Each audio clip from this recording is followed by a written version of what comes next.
Ibnu Abbas radhiyallahu anhu berkata, Rasul Shallallahu alaihi wasallam memiliki gigi seri yang renggang. Apabila beliau sedang berbicara, seolah ada cahaya yang memancar dari celah gigi-gigi seri beliau itu. Masya Allah. Shallu ala Nabi Muhammad. Allahumma shalli wa sallim wa barik alaih. Masya Allah, luar biasa.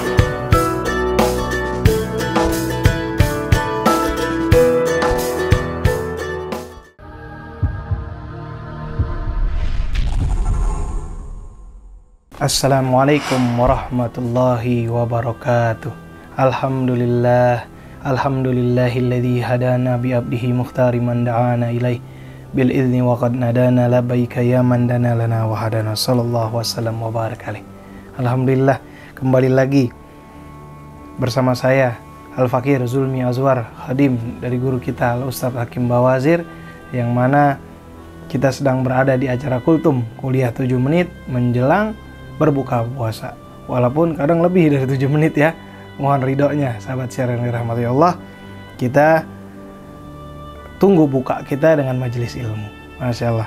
Melanjutkan pembahasan yang sebelumnya tentang Rasul Sallallahu Alaihi Wasallam, yang mana sumbernya dari kitab Syama'il Muhammadiyah, ya, karya Imam Tirmizi, kemudian ada Imam Nabani, Imam Baghawi, dan banyak lainnya. Dan ini saya coba ringkas, ya. Saya coba persingkat agar sahabat yang dirahmati Allah dapat mengerti tentang ciri fisik Rasul Sallallahu Alaihi Wasallam, tentang akhlak-akhlak beliau, dan juga tentang perhatian beliau kepada umatnya, kepada istri beliau, dan lain sebagainya. Masya Allah, yang mana kita pantas ikuti. Jangan kita punya idola, wah idola saya pemain gulat, idola saya pemain bola. Jangan selalu begitu. Idola kita Rasul Sallallahu Alaihi Wasallam, yang pantas diikuti, yang pantas kita teladani akhlak baginda Nabi Muhammad SAW. Kemarin kita bahas ciri fisik tentang Rasul Sallallahu Alaihi Wasallam. Masya Allah. Ada yang mau bahas ini sedikit? Ada satu riwayat dari Hanad bin As-Sari menceritakan kepada kami. Ia berkata, Abthar bin Al-Qasim telah menceritakan kepada kami dari Ash'ats bin Sawar, dari Abu Ishaq, dari Jabir bin Samurah. Ia berkata, aku melihat Rasul Sallallahu Alaihi Wasallam di malam bulan bersinar. Masya Allah. Sahabat ini sedang melihat Rasul di malam bulan bersinar. Terang benderang ketika beliau mengenakan pakaian berwarna merah. Jadi di malam purnama gitu ya, yang bulan sedang bersinar, melihat Rasul SAW mengenakan pakaian berwarna merah. Lalu aku membandingkan Rasul SAW, Jabir bin Samurah ini membandingkan Rasul SAW dengan bulan tersebut. Sungguh menurutku Rasul SAW lebih indah daripada bulan. Masya Allah. Nabi kita, Nabi Muhammad SAW. Dan juga Abdullah bin Abdirrahman telah menceritakan kepada kami. Ia berkata kepada Ibrahim bin Al-Munzir Al-Hizami, ya, dan ini singkat dari Ibnu Abbas. Ini punya hadis. Ibnu Abbas radhiyallahu anhu berkata, Rasul Shallallahu alaihi wasallam memiliki gigi seri yang renggang. Apabila beliau sedang berbicara, seolah ada cahaya yang memancar dari celah gigi-gigi seri beliau itu. Masya Allah. Shallu ala Nabi Muhammad. Allahumma shalli wa sallim wa barik alaih. Masya Allah, luar biasa. Wajah ciri fisik Rasul Sallallahu Alaihi Wasallam, yang mana keindahan beliau itu tidak bisa dilukiskan dengan kata-kata. Ada yang bilang Nabi yang paling tampan itu Nabi Yusuf. Masya Allah. Tapi banyak juga ulama-ulama kita bilang bahwa yang lebih tampan adalah wajah Rasul Sallallahu Alaihi Wasallam. Masya Allah, keindahan wajah beliau, ketampanan beliau, kesempurnaan fisik beliau, yang Masya Allah, yang mudah-mudahan kita bisa bayangin, bisa kita reka-reka gitu sahabat yang dirahmati Allah, sehingga muncul kecintaan kita kepada baginda Rasul SAW. Namun ada yang lebih indah sahabat yang dirahmati Allah, yaitu akhlak dari Nabi kita, Nabi Muhammad SAW. Sama-sama kita baca. Ini langsung di bab tentang akhlak Rasul SAW, bab ke-48. Ada 15 hadis, ya sahabat yang dirahmati Allah, ada 15 hadis. Dan beberapa insya Allah akan saya pilihkan. Yang pertama kita bacakan, ini riwayat dari Amr bin Al-As. Amr bin As itu sahabat yang dirahmati Allah, merupakan politisi, Masya Allah, ahli berbicara, ahli kata-kata, yang mana sering dipakai oleh Rasul SAW untuk diplomasi. Bahkan sebelum masuk Islam, beliau ini ahli diplomasi. Bahasa kitanya ahli diplomat, ahli siasah, ahli politik dari kalangan Bani Quraisy. Yang beliau Amr bin As ini dekat dengan Rasul SAW. Walaupun masuk Islamnya di akhir-akhir, tapi beliau termasuk sahabat yang dekat dengan Rasul SAW, yang bahkan beliau menjadi gubernur Mesir nantinya, Masya Allah, di zaman Khulafaur Rasyidin. Ini Amr bin Al-As berkata, Rasul SAW pernah menyambut seorang yang paling jahat dari suatu kaum dengan wajah berseri, guna meluluhkan hati mereka. Masya Allah, ada seorang yang paling jahat dari kaum, tapi dihadapkan dengan Rasul SAW dengan wajah berseri. Suatu hari beliau menyambutku, Amr bin As, dengan wajah berseri dan mengajak berbincang denganku, sampai aku mengira bahwa diriku adalah orang yang terbaik di kaum itu. Masya Allah. Jadi sahabat yang dirahmati Allah, salah satu akhlak dari baginda Nabi Muhammad SAW itu, kalau kita berjumpa dengan beliau, ketika kita berbicara dengan beliau, itu seolah-olah kita orang yang paling baik di mata beliau, seolah-olah orang yang paling dicintai oleh beliau. Masya Allah. Bisa ngerasain rasanya, sahabat yang dirahmati Allah? Rasanya kalau kita ngomong sama seseorang terus kita merasa dicintai sama orang tersebut, pasti rasanya asyik. Pasti rasanya kita nggak mau cepet-cepet, maunya lama-lama aja sama orang tersebut. Itu akhlak dari baginda Nabi kita, Nabi Muhammad SAW. Itu Rasul SAW itu akhlaknya luar biasa.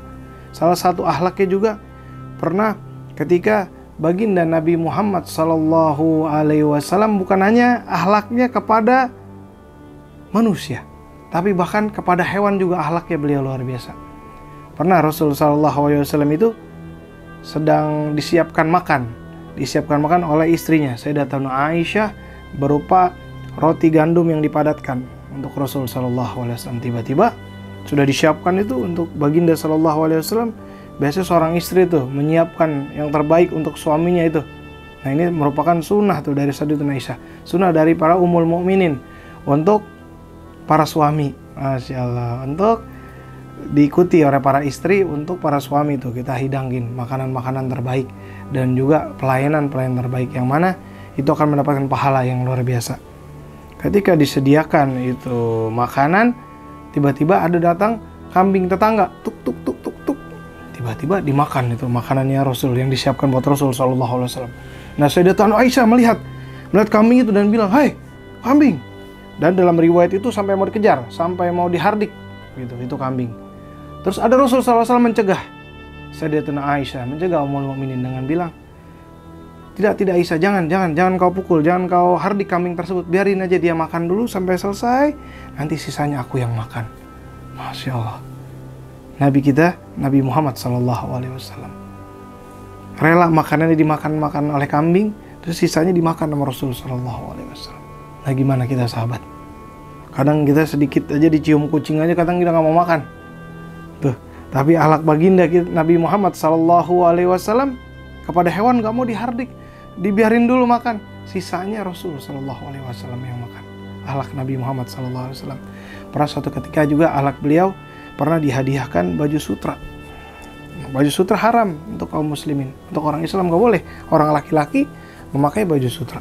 Pernah dihadiahkan Rasul SAW, Rasul nggak tahu, lalu dipakai oleh Rasul, lalu disampaikan oleh sahabat, "Ya Rasul, itu kan baju sutra, tidak boleh untuk orang Islam." Lalu dibuka oleh Rasul baju sutranya dengan segera, dia bilang, "Ini bukan pakaian orang-orang yang bertakwa," kata Rasul.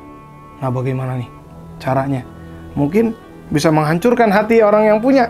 Nah, kebetulan orang yang punya tidak di situ, sahabat. Lalu Rasul bilang, "Wahai fulan, bilang sama orang yang memberi bajuku sutra ini, ya, sampaikan pada dia, Rasul tidak mau pakai baju sutra ini karena ini bukan pakaian orang bertakwa, tapi sebagai gantinya Rasul meminta baju yang ia pakai." Masya Allah. Akhirnya datang itu orang lagi di pinggiran Madinah. Kalau sahabat nanti ke Madinah tuh banyak tuh, di pinggiran Madinah banyak tuh kebun-kebun kurma. Ini orang lagi bertani, lagi keringetan. Tiba-tiba disamperin, "Wahai fulan, ini hadiahmu dikembalikan." Dikembalikan Rasul SAW. Kenapa? Karena Rasul tak boleh pakai pakaian sutra. Masya Allah, astagfirullah, saya makain pakaian haram. ngasih hadiah haram untuk Rasul sallallahu alaihi wasallam. Gimana ini? Dia bingung. Lalu sahabat yang tadi disuruh bilang, Rasul sebagai gantinya minta bajumu. Bajuku ini? Iya, bajumu. Tuh. Zaman dulu kalau gurunya udah bilang, Rasul udah bilang, langsung segera bajuku ini. Tapi bajuku ini kotor, ini lagi bertani. Ya Rasul yang bilang, yang minta. Ya udah deh, diambil dikasih. Salam untuk Rasul sallallahu alaihi wasallam. Orang itu nggak jadi hatinya hancur. Jadi gembira dipakai sama Rasul dan dipakai sama Rasul sallallahu alaihi wasallam.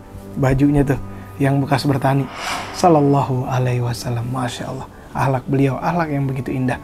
Juga di dalam kitab-kitab sirah nabawiyah tentang akhlak-akhlak Rasul sallallahu alaihi wasallam, pernah suatu ketika Nabi Muhammad sallallahu alaihi wasallam diundang sama seorang budak ke rumahnya. Masya Allah, ini diundang sama budak ke rumah untuk ada acara. Nah, ini jarang-jarang budak ini. Kenapa? Karena budak ini punya surbah lamiyah, punya bubur daging. Itu bubur daging itu surbah lamiyah itu. Kalau sahabat mungkin tadi pernah cobain tuh bubur-bubur Arab pakai daging kambing tuh buburnya. Nah, itu surbah lamiyah. Itu zaman dulu tuh Rasul sallallahu alaihi wasallam makan itu surbah lamiyah. Karena nih orang punya nih budak ini zaman dahulu masih ada budak punya makanan enak, dia pengen ngundang Rasul sallallahu alaihi wasallam. Akhirnya diundang Rasul sallallahu alaihi wasallam. Ini budak kebetulan disedekahkan dari orang lain. Tuh bayangkan sahabat yang dirahmati Allah, diundang sama seorang budak, diundang sama orang miskin, Rasul sallallahu alaihi wasallam tidak membeda-bedakan. Datang beliau ke tempatnya. Lalu disedangkan tuh bubur lahmiyah. Mungkin seumur hidupnya baru makan sekali tuh surbah lahmiyah. Akhirnya bubur daging itu dihadiahkan sama Rasul sallallahu alaihi wasallam, dihidangkan sama Rasul sallallahu alaihi wasallam. Lalu sahabat yang lain nyeltuk, "Ya Rasul, engkau kan gak boleh makan harta sedekah." Ya Allah, gimana tuh hatinya budak? Dia bilang, "Oh iya ya, Rasul gak boleh makan harta sedekah." Tapi Rasul jawab, ini mungkin dia disedekahkan sama orang lain, tapi bagi dia budak itu untukku adalah hadiah. Maka ayo kita makan bersama. Masya Allah, akhirnya makan bersama Rasul sallallahu alaihi wasallam. Masya Allah, luar biasa akhlak baginda Nabi Muhammad sallallahu alaihi wasallam. Ada lagi suatu akhlak dari baginda Rasul sallallahu alaihi wasallam. Pernah saat itu beliau baru datang hijrah dari kota suci Makkah ke kota suci Madinah. Ini ketika baru sampai ini, banyak orang yang ingin agar rumahnya itu menjadi rumah singgahnya Rasul sallallahu alaihi wasallam. Karena saat itu belum ada Masjid Nabawi, sahabat yang dirahmati Allah. Rasul belum membangun rumah, belum ada Masjid Nabawi. Jadi Rasul masih mencari tempat untuk menginap beliau selama hijrah. Ya, waktunya berbulan-bulan selama pembangunan dari rumah dan juga Masjid Nabawi. Sahabat yang dirahmati Allah, akhirnya ringkas cerita Rasul sallallahu alaihi wasallam itu singgah di rumah Abu Ayyub Al-Ansari. Dan ini pun ada kisah sebelumnya tuh. Kenapa rumahnya Abu Ayyub Al-Ansari dijadikan tempat bersinggah? Karena dulu ada riwayat yang membangun rumah itu, kakek-kakek beliau itu pernah berniat, ya Allah, apabila saya ingin bangun rumah ini, saya mau menjamu orang-orang yang soleh rumah ini. Nah, ini sahabat yang dirahmati Allah, ketika kita bangun rumah, kita niatkan itu. Bukan hanya rumah buat ngumpul keluarga aja, buat kita bernaung dari panasnya matahari dan juga dari hujan yang turun dari langit. Tapi kita niatkan juga ini rumah untuk menjamu orang-orang soleh, untuk menjamu keluarga Rasul sallallahu alaihi wasallam. Masya Allah. Mudah-mudahan yang belum punya rumah, semoga bisa bangun rumah ya, kayak Abu Ayyub Al-Ansari. Kemudian Abu Ayyub Al-Ansari ini ketempatan Rasul sallallahu alaihi wasallam, gembiranya luar biasa. Tapi juga ada sedikit khawatir. Ini saya kasih gambaran sahabat siar sekalian, rumah Abu Ayyub Al-Ansari itu 2 tingkat. Ada atas sama bawah, ada 2 kamar di atas dan di bawah. Tidak terlalu besar, tapi sedang cukup. Ada di atas dan ada di bawah. Ada lantai 2 dan ada lantai 1. Ya, rumah zaman dulu nggak kompleks yang besar gitu, enggak. Rumahnya sederhana aja, ada 2 ruangan, ruangan bawah, ruangan atas. Rumahnya gitu aja. Akhirnya Rasul sallallahu alaihi wasallam itu menempati di bagian bawah. Tapi sebelumnya Abu Ayyub bilang, "Ya Rasulullah, maukah kamu di atas saja? Jangan di bawah. Saya nggak enak sama engkau ya Rasul sallallahu alaihi wasallam." Tapi Rasul bilang, "Tidak, saya di bawah saja. Justru kalau di atas, saya akan merepotkan engkau. Dan juga kasihan para tamu, harus melewati engkau dulu buat ke atas. Ya, maka saya di sini saja di bawah demi umat," kata Rasul sallallahu alaihi wasallam. Akhirnya Abu Ayyub dengan berat hati karena kecintaan sama Rasul bilang, baik, naam ya Rasul, kami dan keluarga yang di atas. Masya Allah. Sahabat yang dirahmati Allah, itu Abu Ayyub Al-Ansari itu ketika di atas itu di rumah dengan anak-anaknya, dengan istrinya itu, ketika kalau melewati atas rumah itu tidak melewati begitu aja. Tidak seolah-olah nggak ada orang, nggak. Karena adabnya beliau dan juga diajarkan pada keluarganya itu, dalam riwayat beliau itu ketika berjalan berjinjit. Berjinjit, dan ini rumah, bayangin ya, anggap ini rumah kotak ya. Nah, dia tidak melintas begini sahabat. Abu Ayyub Al-Ansari ketika melewati naik ke atas, dia minjit-minjit di pinggiran. Kenapa? Karena nggak mau melewati kepala Rasul SAW. Masya Allah, adab dan akhlak dari Sayyidina Abu Ayyub Al-Ansari. Sayyidina Abu Ayyub Al-Ansari minggir dengan jinjit tuh, anak-anaknya disuruh. Agar apa? Kalau dia melintas takutnya ada debu yang jatuh ke kepala Nabi Agung Rasul sallallahu alaihi wasallam. Enggak mau ada satu debu pun jatuh ke kepala Rasul sallallahu alaihi wasallam. Akhlak baginda Nabi Muhammad sallallahu alaihi wasallam yang nular kepada para sahabatnya. Masya Allah. Akhirnya tidur Abu Ayyub Al-Ansari. Akhirnya pada suatu ketika, sudah beberapa bulan, itu dalam suatu ketika Abu Ayyub Al-Ansari itu ceritanya zaman dulu tuh air itu nggak pakai keran kayak zaman sekarang sahabat, langsung di keran di kamar ya, atau di kamar mandi nggak ada.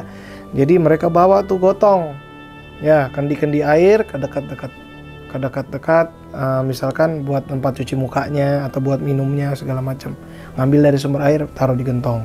Jadi nggak kayak zaman sekarang udah ada air. Akhirnya suatu ketika Abu Ayyub yang sedang tidur bersama keluarganya dan istrinya itu dan anak-anaknya, tiba-tiba tumpah. Itu yang namanya gentong air tumpah. Di tengah malam, airnya kaget. Padahal di musim dingin. Sahabat bisa bayangin mungkin yang pernah ke Madinah, musim dingin di Madinah rasanya gimana. Cobain tuh di Desember. Ya, bawaannya pengen pakai selimut. Nah, akhirnya untuk mengeringkan itu air, itu diambil selimutnya dikeringin. Tuh pakai selimut. Agar tidak ada satu air yang menetes pun ke bawah, ke hadapan Rasul SAW. Akhirnya selimutnya dipakai buat ngeringin. Akhirnya dilipat ya. Akhirnya tidak memakai selimut semalaman itu. Anak-anaknya kedinginan, istrinya kedinginan. Karena tidak adanya selimut. Akhlak dari Abu Ayyub Al-Ansari, Masya Allah. Akhirnya Rasul SAW tahu bahwasanya ini sahabat Abu Ayyub Al-Ansari ini kesulitan, kerepotan kalau ada di atas. Akhirnya kalau tadi demi umat Rasul SAW ada di bawah, akhirnya setelah ini demi keluarganya Abu Ayyub Al-Ansari, Rasul SAW pindah ke atas. Masya Allah. Kalau yang pertama tadi karena umat, yang kedua untuk pindah ke atas karena adabnya Rasul SAW kepada Sahibul Bait. Masya Allah. Akhlak Nabi kita, Nabi Muhammad SAW yang sangat mulia, yang beliau itu tidak mau punya keinginan diri sendiri pribadi. Oh, saya mau ditempatin di sini. Oh, saya mau ditempatin di situ. Oh, saya mau dijemput. Oh, saya mau makan ini. Enggak. Rasul sallallahu alaihi wasallam itu ya tidak punya keinginan banyak dunia seperti itu. Tapi keinginan beliau adalah yang sesuatu yang mulia, yaitu untuk akhirat yang selamanya. Masya Allah. Sahabat yang dirahmati Allah, pernah dalam satu ketika juga dalam satu riwayat masih di rumahnya Abu Ayyub Al-Ansari. Satu ketika Rasul sallallahu alaihi wasallam dihidangkan sebuah makanan yang mana makanan itu biasa dimakan bersama-sama sama Abu Ayyub Al-Ansari dan keluarga. Biasanya Rasul duluan yang makan. Jadi setelah Rasul makan baru keluarga Abu Ayyub yang makan. Dan itu dalam riwayat kata Abu Ayyub, biasanya setelah Rasul makan itu ada sisa-sisanya bekasnya itu, lalu kami makan sisa bekas-bekasnya. Kadang bekas di tangan jarinya Rasul kami makan untuk bertabaruk. Masya Allah, mengambil keberkahan dari Rasul sallallahu alaihi wasallam. Pernah suatu ketika suatu malam kok makanan yang saya hidangkan tidak dimakan sama Rasul. Karena nggak enak hati bilang, ya Rasul, kenapa tidak kau makan ini makanan? Apakah kami ada salah makan atau salah bikin makanan atau seperti apa? Lalu Rasul SAW bilang, aku tidak menyentuh makanan ini karena ada bawang putihnya yang terlalu banyak. Sehingga saya takutkan saya ingin berbicara dengan malaikat Jibril, nanti malaikat Jibril kebauan. Atau ketika saya berbicara pada umat terganggu dengan bau mulut saya. Masya Allah. Rasul SAW adabnya tuh, nggak mau ganggu orang dengan bau mulutnya. Lalu apa jawabnya Abu Ayyub Al-Ansari? Abu Ayyub Al-Ansari bilang, inilah hari perpisahanku dengan bawang putih. Mulai saat ini aku takkan lagi menyentuh bawang putih. Ya Allah, sahabat, Insya Allah. ini kata-kata ini keluar dari orang pecinta, yang mana nggak bisa kita cerna dengan akal sehat biasa. Ini khusus para pecinta ini, Masya Allah, yang mana mau ittiba sama Rasul SAW. Bawang putih halal, tapi demi kecintaan sama Rasul, demi adab sama Rasul, nggak mau makan bawang putih lagi. Masya Allah. Shallu ala Nabi Muhammad. Itu aja sahabat yang dirahmati Allah. Makin seru ya. Nah, nanti ada lagi adab-adab dan akhlak dari baginda Rasul SAW. Dan jangan kemana-mana, tetap di Syiar Dalam Gelap. Wa'alaikumsalam warahmatullahi wabarakatuh.